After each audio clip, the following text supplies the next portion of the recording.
Bonjour à tous, on se retrouve aujourd'hui pour une nouvelle vidéo consacrée à la série Minimalisme. Si vous ne l'avez pas déjà vue, je vous invite à aller regarder la vidéo un peu d'introduction que j'ai publiée il y a quelques temps, assez récemment d'ailleurs, où je vous expliquais justement vouloir donner un nouveau départ à cette chaîne, un nouvel axe. Alors je vais continuer à parler bien sûr de parfums, de mode, de favoris, de produits terminés, mais j'avais envie quand même d'insérer de temps en temps, pas à chaque fois, mais voilà, quelques petites vidéos avec des petits tips, des petites astuces, des petites idées, voilà, qui pourraient vous inspirer si vous êtes en quête un peu de minimalisme. Alors déjà, premièrement, je n'aime pas trop le mot minimalisme parce que ça réfère à l'idée qu'on doit se contenter du minimum. Et pour moi, c'est pas du tout l'idée du cheminement que j'ai initié il y a enfin ça va faire 2 ans maintenant. C'est pas non plus l'essentialisme, même si voilà, je sais que les essentialistes sont peut-être parfois encore plus minimalistes que les minimalistes, si vous arrivez à suivre, mais il y avait cette idée de se contenter de l'essentiel. Après, propre à chacun de définir ce qu'est son essentiel, évidemment, c'est tout à fait libre. Je suis tombée sur une phrase récemment dans un livre que j'ai lu qui justement démontait l'idée de choisir, c'est renoncer. Et c'est vrai que euh, parmi les parfums, par exemple, quand on a un vestiaire parfumé plus large que la moyenne, même si on a cette idée de culpabilisation de mettre de l'argent dans des parfums, c'est-à-dire des flacons avec un jus à l'intérieur qui potentiellement se périme au bout de 3 4 ans, si c'est mal stocké, il y a cette culpabilisation encore plus forte, je trouve, que la culpabilisation pour les personnes fans de mode, fans d'accessoires, parce que le parfum, à mon sens, est quelque chose de très luxueux. En tout cas, ça a une représentation sociétale très luxueuse, très haut de gamme, très niche, et vraiment, les gens ne dépensent pas des centaines et des centaines d'euros par an dans des parfums. Donc j'ai vu cette réflexion sur Instagram par rapport à la culpabilisation parfumée et j'en profite justement pour parler des parfums parce que bah voilà, ça a été une de mes passions. Elle est toujours présente aujourd'hui mais beaucoup moins forte parce que je commence aussi à me connaître. Il y a aussi énormément d'offres aujourd'hui, beaucoup plus qu'il y a 10 ans par exemple. Il y a des sorties quasiment tous les mois, des flanqueurs, des déclinaisons de parfums, des extraits des autres parfums, des essences. Et au bout d'un moment, en fait, c'est sans cesse, sans cesse, sans cesse, sans cesse. Alors, après, c'est juste une décision, hein, d'arrêter juste d'aller voir les sorties. Je me documente plus là-dessus. C'est plus une fois de temps en temps, je vais dans une boutique parfumée et je vais découvrir certaines choses. Ou alors quand je vois passer certaines publications sur les réseaux, ça me donne envie d'aller sentir, mais je suis plus dans cette démarche mensuelle d'aller voir les nouveautés. Tout ça pour dire que choisir, ce n'est pas renoncer, choisir, c'est sublimer. Et quand j'ai découvert cette phrase, je me suis vraiment euh, rendu compte que c'était ça. En fait, si on a une... Je prends l'exemple des parfums, mais ça peut être tout et n'importe quoi. Ça peut être vos sacs à main, ça peut être vos chaussures, vos bijoux, vos livres, vos objets d'art, enfin voilà, vos objets de décoration. Et en fait, moins vous en avez, plus vous allez développer un rapport personnel avec cet objet sans qu'il y ait d'attachement émotionnel, hein, ça c'est encore autre chose, mais le fait d'avoir choisi par exemple une sélection pour cet hiver d'accessoires ou de parfums et de s'y tenir tout l'hiver en fait, plus on va le porter, plus on va aimer ce qu'on porte et plus on va le sublimer en fait. Donc ça, j'ai vraiment accroché avec cette phrase-là. Je ne sais pas si c'est très clair, mais en tout cas, c'est ce qui m'a permis de redécouvrir des parfums que je possédais.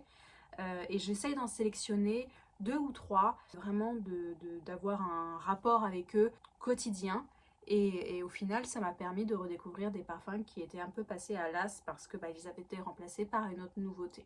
Voilà par quoi je voulais commencer cette vidéo sur le minimalisme. Choisir, c'est sublimer, donc déjà ne pas avoir de culpabilité à revendre tout ce qu'on ne porte pas, à commencer à cataloguer, répertorier ce qu'on possède.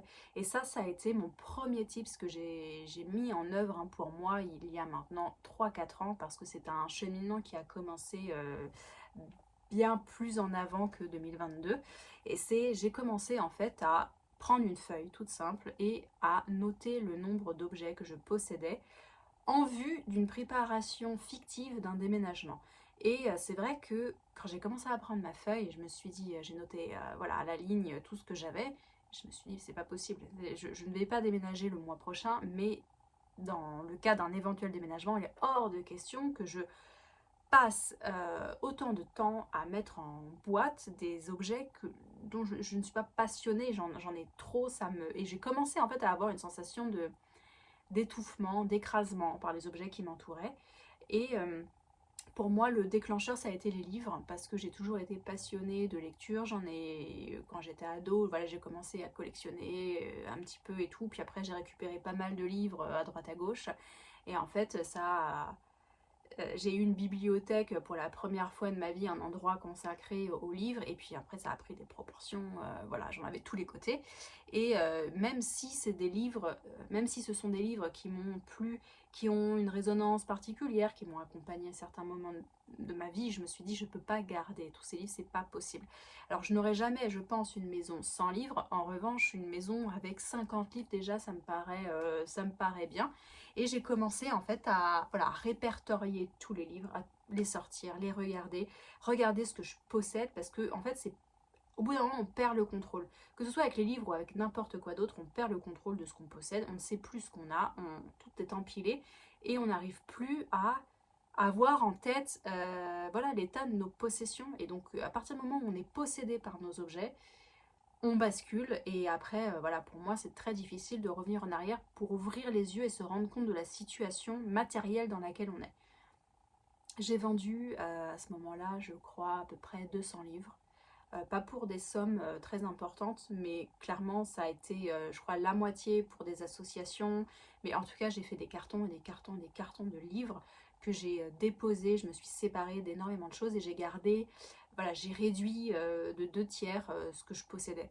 J'en possède encore aujourd'hui parce que je suis partie sur d'autres tris. Je pense que je referai un tri, mais le fait de faire une liste des meubles, des livres, des bibelots, des fringues, de tout ce que vous possédez, vous allez vous rendre compte que voilà, si on est forcé de déménager dans plus petit, on va devoir se séparer de beaucoup de choses. Et moi, j'ai préféré en fait me lancer ces défis-là en amont pour ne pas avoir à gérer un jour une dépossession en fait de tout ça. Marie Kondo, je sais qu'elle suggérait de prendre tous les objets de la même famille chez vous et de le mettre au milieu de la pièce et ensuite de vous rendre compte en fait de tout ce que vous possédez. Si vous êtes une fan de bougies, faites le tour de chez vous, prenez toutes les bougies qui traînent, mettez-les au centre d'une pièce et vous allez vous rendre compte en fait qu'on n'a pas besoin de posséder une dizaine de bougies tout allumées ou voilà. Donc la première chose, cataloguez tout ce que vous possédez et vous allez vous rendre compte de vous-même que soit vous avez besoin de tout et vous voulez absolument tout garder, soit que il y a une catégorie en particulier qui est explosée en termes de nombre de possessions et vous allez avoir envie en fait de réduire ou en tout cas de terminer jour après jour chaque objet si c'est du consommable et après vous allez réduire petit à petit et surtout ne plus racheter ce que vous possédez déjà. Et ensuite vendre au possible pour vous permettre d'obtenir un objectif financier, que ce soit financer un projet de vacances, financer je sais pas, des soins médicaux qui ne sont pas pris en charge, des soins esthétiques, quelque chose qui pourrait vous permettre en fait de vous sentir mieux. Vous avez envie de changer quelque chose, ça peut être un soin un peu luxueux que vous n'osez pas vous offrir ou financer, voilà, rembourser des dettes, rembourser ce genre de choses.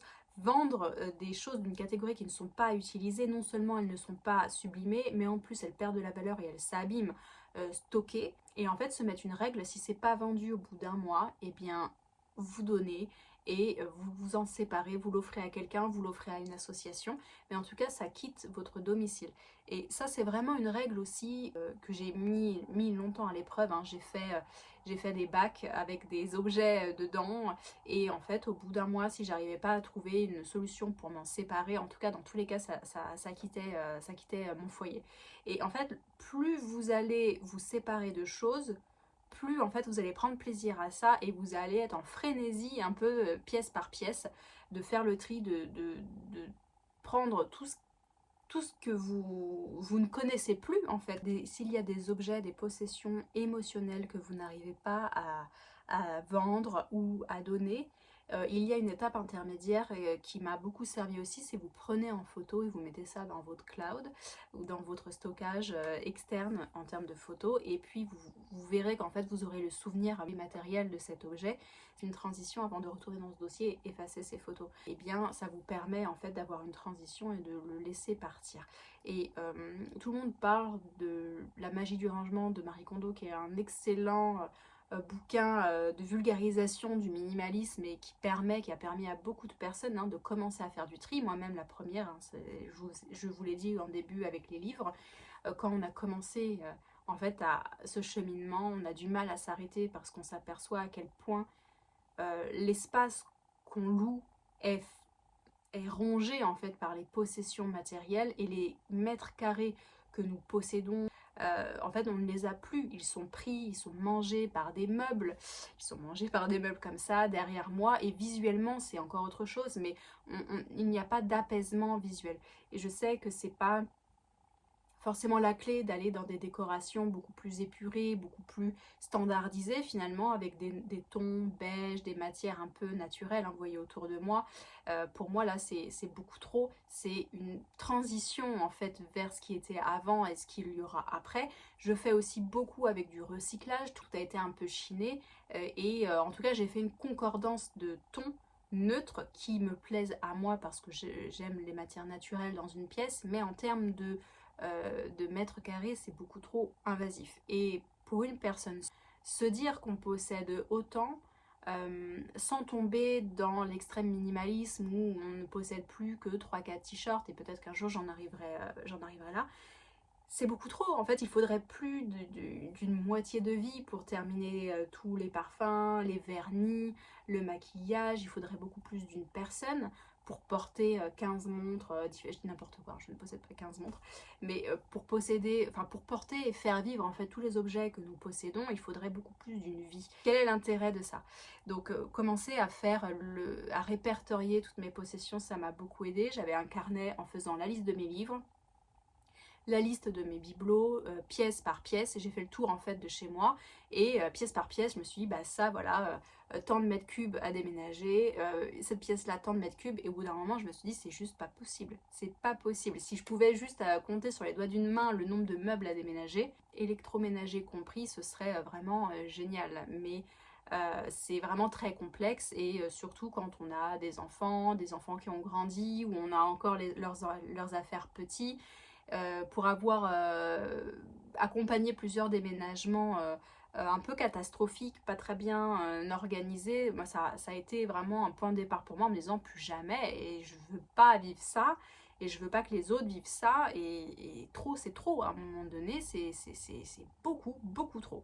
Même quand on n'est pas dans une démarche minimaliste et qu'on n'est pas tourner vers ce milieu-là, à un moment donné, quand on doit le gérer et qu'on se retrouve nez à nez avec ça, moi j'ai eu un trop plein énorme, et en fait ça a commencé comme ça. Voilà, après j'ai regardé chez moi, je dis non, je peux pas. Ensuite, le dernier conseil de cette vidéo, ce sera vous inspirer de défis qu'on peut trouver sur Pinterest avec le minimalisme.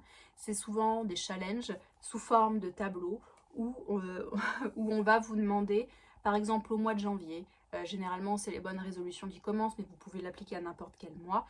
Jour 1, je jette un objet, jour 2, je jette 2 objets, et ainsi de suite jusqu'à la fin du mois. Vous mettez tous les objets dans une boîte, vous les rassemblez dans un endroit précis, et vous allez voir au fur et à mesure du mois l'amoncellement d'objets. Ça peut être n'importe quoi, un cintre qui est cassé, des chaussures qui sont vraiment au bout de course, une chaussette qui est seule, une assiette qui est fêlée. Enfin, vous avez compris le principe. Tout ce auquel on ne pense pas forcément. Vous vous servez de ces challenges pour les mettre d'un côté, et vous prenez une photo à la fin de ce tas et vous allez vous dire j'avais tout ça chez moi, qui prenait de la place, qui prenait de la poussière, qui prend de la place mentalement, et enfin ça y est, je prends le temps de m'en séparer. Donc faire des challenges, créer vos propres challenges, que ce soit vous seul, vous créez un calendrier sur votre téléphone et vous prenez plaisir chaque jour à cocher votre to-do list, ou vous faites un challenge avec vos proches, avec vos copains. C'est quelque chose de très enrichissant, de très sympa aussi à faire, et ça procure beaucoup de plaisir, parce que le fait de jeter des choses qui sont abîmées, qui sont usées, que vous ne pouvez pas réparer, C'est aussi l'occasion de faire le tri voilà, dans sa tête, tout ce qu'on possède, et c'est aussi 1% de plus de reprise de contrôle chez soi, et reprise de contrôle dans la dignité qu'on va s'offrir en prenant soin de notre intérieur. Et quand je parle de soin, je ne vais pas forcément aborder le soin en termes de ménage, c'est pas forcément cette idée-là, c'est plus faire attention, porter de l'intention, de l'attention dans ce que vous possédez chez vous et dans ce que vous faites rentrer dans votre intérieur. Donc le fait de mettre juste en place ces 3 petites règles, ces 3 petits conseils, de les faire de manière régulière. Quand vous rentrez dans une pièce, que vous avez un petit peu de temps de jeter un œil dans ce qui existe, sur ce qui existe dans cette pièce, et avoir toujours un bac avec soi, et voilà, si vous voyez quelque chose qui vous énerve depuis quelques semaines, prendre le temps en fait de vous donner une après-midi par mois où vous faites le tour de ça, et vous allez voir qu'au bout d'un moment vous allez en redemander, et plus ça va aller, plus vous allez passer du temps dans ce désencombrement de maison. En fait, quand on va commencer comme ça de manière avec des choses matérielles, plus ça va être simple, je trouve, pour aller de plus en plus dans le côté confort de vie, donc le confort numérique, le confort esthétique. C'est plein de petites choses comme ça. Mais entre nous, on va forcément commencer par désencombrer son intérieur, si on a besoin de le faire, évidemment, parce que ce n'est pas le cas de tout le monde, heureusement.